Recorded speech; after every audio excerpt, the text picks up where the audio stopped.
Okay, so today is a review of a course I played this past week called Rancho Maria in. It's actually just north of Vandenberg Air Force Base in California. It is about 10 miles northwest on Route 1, west of Santa Maria. And I talked about this course last week when I talked about I can't remember what the course is. The one I played that's actually just west of Santa Maria, which is Mont something or other. I forgot what it was. But it's the course before this one, the course I reviewed for this one. So I had passed by this course on the way to the other course because this course is on Route 1 and it's just south of that course, just south of a small town, which I believe is called Guadalajara in California, just on Route 1, just west of Santa Maria. And I had mentioned how I didn't actually stop to play it because it was right next to to Route 1 to the major, which at that point is a 55 mile an hour, 65 mile an hour two-lane road. And I said, well, probably that's going to be a factor in play, a major factor in play. And I saw at least two fairways that ran along that road. And I was like, well, let me try this other course and see what it was. And actually, the character of these two courses couldn't really be much different. One is a neighborhood course, really, with a lot of trees on it. The other, and a lot of verticality. And this one, Rancho Maria, is a fairly sedately sloping course. It has some verticality, but basically it is a gently sloping course at most that has 3/4 of it surrounded by farmland, even grazing land, really, and 1/4 of it that's bordered by that road, Route 1, that I mentioned. So I played the course. When I wanted to go up there, I had seen it, the satellite view in Golf Now for both courses, and really couldn't be much different, more different. And I was intrigued because the Rancho Maria layout is kind of like a star shape. It's more like clover shaped, really. Um, it's like running around the edges of the four leaves of a clover. And I said, well, there's some potential here, and I wanted to go out and give it a shot. So I did, and it was interesting and different, largely what I expected, but still worth the trip, still worth playing it. I enjoyed playing most of the course. I wasn't overwhelmed by any real part of the course, but there were parts of it that were really good. I mean, I think it was largely what I expected it to be, but it wasn't, spectacular, and it wasn't all that bad, except for the two holes that really ran along Route 1. But the problem is that there are more than two holes that are near Route 1, and certainly more than two holes, much more than two holes that are close enough to hear the road noise coming off Route 1, and especially when they're doing construction on the road, which they were during work hours today, you can hear that construction noise for most of the course. And other than that, though, I think if I took those two factors out, I'd be fairly impressed with the course. It was decent enough. I wouldn't say that it was super hard, but it was a decent challenge. A lot of the layout was good, and it was a fun course to play. And actually, they have fairly decent facilities. They're nice, open type, facilities, ranch style. It was a really nice place, nice people. It was $35 with a cart to play during the week at twilight. And I had a lot of fun playing it, and it's just a shame that there were at least, I would say, 6 or 7 holes that were definitely undermined, if not outright ruined, by the fact that there is a major two-lane highway that runs right next to them or near them, even within 100 yards of them. But I hope that you enjoy the pictures of the course. I have put in some video. I'm going to put in some video that I shot on the course, and that's going to stretch this out probably to another 3 minutes at least. But I want to say one more thing while I'm on this. I also have seen recently that Baron von Grummel, who I followed for 5 years, literally, since he was doing his whiny vlogs riding through London. I see that he has finally come out with a video that he took at the release of the press release for the Ducati V4R or V4S, the V4S, which is, I guess, a slightly less the cutting edge version of the V4R. And it was interesting to look at that video, and also it was interesting to look at that video and feel like I really didn't care a whole lot about it. I've been driving around here in really left DC not too long ago. I would say in left the East Coast because I've been working in New Jersey and Virginia for the last couple of years, and I left the East Coast to drive out to Texas not too long ago. I would say in April. And since then, I've been driving, out in this open part. There were the mountains that I drove through, certainly in Tennessee, driving across Arkansas, driving through Texas, and then through western Texas and New Mexico, Arizona, which was really interesting drive. Then drive west through California, Nevada, even under Las Vegas, and then drive to Santa Barbara, Los Angeles, San Diego, and Santa Barbara. And I've had a lot of time to think about riding motorcycles during that time. A lot of roads to think about riding motorcycles on, and I just, I'm like, yeah, it's a great thing, and it's when the roads are really good. And I've ridden on a lot of mountain roads, a lot of twisty, turning mountain roads. I've even driven on most of Mulholland, driven, I should say, since I came out here.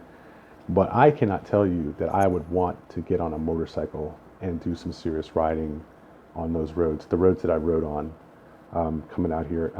The thing that I cannot escape, and I really have to say this, I'm just making this for the record, is that motorcycles are great fun. I definitely have enjoyed riding a lot of bikes, but they can be a nightmare when the road is bad, and they can be a nightmare in bad weather.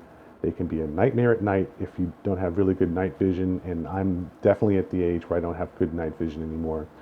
And man, I am so glad I did not come out here on a bike. I don't know about these people doing all these cross-country trips on motorcycles, but there is no way in hell I would have wanted to ride on the roads that I rode on, in the weather that I rode on a motorcycle, and then have to either camp or stay in a hotel every night. It's just not realistic. There's definitely some nice roads to ride on in this country. There's no doubt about it. But for a full-time thing, no. And even in California, there's some nice roads out here. There's no question. I'm not sure I'd want to ride a bike on them. Because it's just too much of a chance that someone will cross into your lane, or you come around a corner, it's full of gravel, or it's wet, or there's a giant dip in the road. And there's a lot of that in California. You can go and there will be these giant dips in the roads where they have big drainage ditches on the sides of roads and stuff, and super sharp turns, and cliffs, a lot of cliffs. When you're talking about going through mountain roads, one thing you have to take into consideration is that you will go around a turn, left turn, and there's a cliff off to your right, just sky. And I finally found, riding up here the other day, I finally found a road where there actually was a cross on the cliff where someone had gone off it. And I completely understood it. It's hard enough when you're driving a car not to go driving off one of these cliffs. I can see it being very easy for someone who really doesn't know what they're doing on a bike, getting up on one of these roads and racing around and just going off in a deep space. And I've seen enough. I saw a guy almost drive an 18-wheeler off the highway, off the coastal road 101, because he went around the turn. He went around a slight bend on a left-hand turn on the highway at 65, 75 miles an hour, and he was looking off at the ocean and not at the road. And the next thing he knew, he was off the road, on the side of the road, and had to pull this thing back onto the road. And I was like, holy shit, look at this guy. I watched him too. I was behind him on the right side, and I saw him on the left side and saw him just go straight off the side of the road, and not that far off, but just enough to get it off the road. Great idea for fun, not something I'd want to recommend for long distance travel, for serious travel. And that's that. I mean, as much as I like the idea of riding Ducatis and riding S1000 RRs and Rs and all that good stuff, I swear to God, I've ridden enough bikes, enough miles, and enough conditions to know it is near suicide to do it. And the weather in California can be really, really nice for riding. There's no question.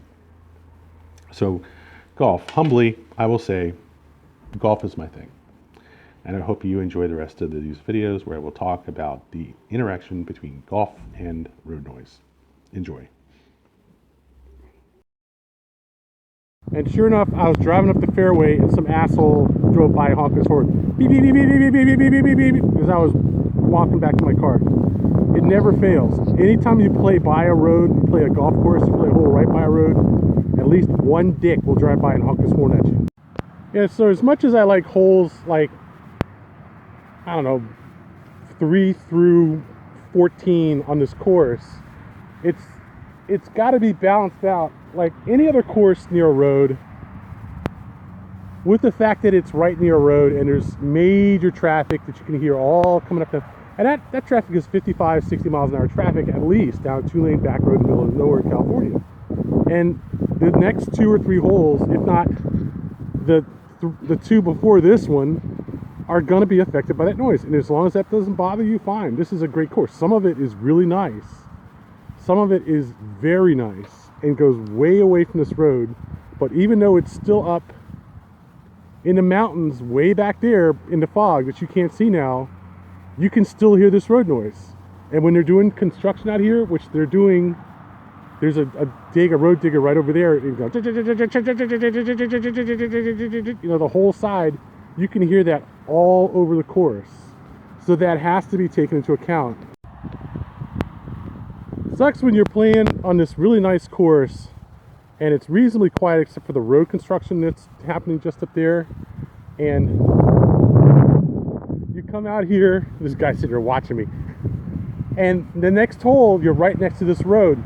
And this is the second road, the second hole or third hole where you're next to the road, but at least you're not doing construction. So like the next hole, this hole, and this is like number 15 or 16. And then there's 3, I think, which is like right on this road. And this is crazy. You're trying to play golf next to this road with all this noise. So yeah, this is, I guess, rush hour traffic for this part of California near Lompoc. But a good 75% of the course is no traffic, no noise, no houses. It's pretty quiet, except you can still hear the construction noise here and you can still hear the road noise, which just takes the edge off it. An interesting shot. Now I'm on the fairway here for 16. There's a big canopy tree there. The green is behind it. And they use flags out here. So flags in the fairway, so you can see that flag is 150. You hear this? I'm gonna try this shot. I'm standing about 20 yards from the road. It's dark, getting dark, it's foggy. And I'm gonna try to lay in a 7-iron maybe on that green with shit like this. A minute ago, some guy drove by with a dog in the back of his truck barking like an idiot. That's a pretty damn big tree and it's right in front of the green. Look at it, right there. So we got, here somewhere pretty close. I was at the right distance, just off a little bit. So let's take a walk here. We're walking from the 16th green off the 16th fairway. There's the entrance road there. The first green is right on the other side of this tree, behind these 2 trees. And the second tee box is right there, straight ahead. And it is even closer to that road than the 16th that we just left. So I hit all the way down to 2nd there. And it's another par 5 way down there. All the way down the road. So here we are We're coming up on, let's see here. I hate walking and taking shots. Be careful, no stability. So there's the entrance. You can see how foggy it is. It was a beautiful day today, and then the fog came over the mountains, and now everything is kind of obscured. There's a guy way over there in the cart. So there's the first green, and I should zoom in a little bit maybe. There's your first green under the tree over there. So the first hole comes down the road, basically, makes a slight kink to the left. There's the first green. Then the second tee box goes down alongside the main road that goes by the course and goes way down there. And then the third and fourth holes are sort of even with the clubhouse. Now this is the 17th. And we're going to play back. I can see the guy up there in the green straight ahead. Basically, we're another 50 yards away from that road, and you heard that truck just go by. I mean, this is definitely noisy. There's no question about it. You can't quite see me here. I'm behind the tree behind him. I can definitely hear him. So he's been working on that pile of wood, what, all day? Clearing and cutting that wood down. Wah, wah, wah, wah. That was about as boring of a hole as you can get. This course generally, it's not bad. I mean, honestly, it's not bad. It's like you gotta stay in the trees, or you gotta play out of the trees. It's just pretty much like a lot of decent golf courses that have trees like this, fairway lane kind of courses. But this hole is totally flat, and there really isn't much to it. It's just hit it out here and pitch on and get off. Next hole. You really kind of almost want to hit under the trees on this course, because then you get fun shots like hitting out from under that tree onto the screen like that, just for fun. This is why when I drove by on my way to the course I played last week, I really didn't want to stop and play this course, because I knew it was going to be flat, largely flat, and I knew it was going to be noisy, and I was right. Although it is not totally flat, and it certainly is not boring. There's some parts of it that are pretty good. There's some pretty good holes out here, and definitely there's some sloping fairways left to right, but not really anything like elevated greens. I'm not going to try to voice over this part. It's okay. I mean, this would be a decent course, on a decent Sunday afternoon or whatever weekend, certainly during the week. It would be a good course, and this would be not a problem, if that road wasn't there. It would be just a lot better. And if you have to be able to say, I'm going to come out here and play this course, and I'm not going to worry about the road noise. It's that simple. If you worry about the road noise, it will drive you nuts. Whatever this course is, I think this is Rancho Maria in California, just north of Lompoc, northeast of Vandenberg City. I give it a B. It's a decent course. There's no doubt about it. It's just not a great course. It could be if they had moved it another half mile up the mountain. It would be a really nice course, because it is really nice up there. Even a quarter mile up the hill, where you can't see now, and I took pictures earlier, it would be great. It would be a nice course, because you'd have more verticality, and you would have less road noise, and you'd have better views. And on the north half of the course, it's actually pretty damn nice. It's this part that's the problem, and I don't know what to tell you, but it's just too much road noise. Now, I'm stuck behind that single out there who is behind a foursome, which is on the green right now. I don't know if you can see him way out there. You probably can't, because I left my 5-iron back at the par 3 back there, so I got behind him again, and now I'm just killing time. Killing time on a noisy hole. This is 18 on a noisy third of the course. See this guy waiting here? I actually went back and played 2 holes over when I went back to my club. He was behind me, and he passed me, and now he's stuck behind the foursome on the green. I can hear him talking all the fuck from here. They are playing slow as shit, and unfortunately, this is the last hole, and we're just going to bolt. So I'll give this course a B, definitely. It's Rancho Maria in California, Vandenberg Air Force Base, California. It's actually on Route 1 between Vandenberg and, I guess the town's called Guadalajara, which is west of Santa Maria, northwest of Santa Maria. Not a bad course, just a little bit congested, busy, noisy. On the road back, and So I was over there on the other side of the mountains. You can see it's kind of foggy now. So the fog rolled in. I'm just going to add this in for fun. You can see the fog here.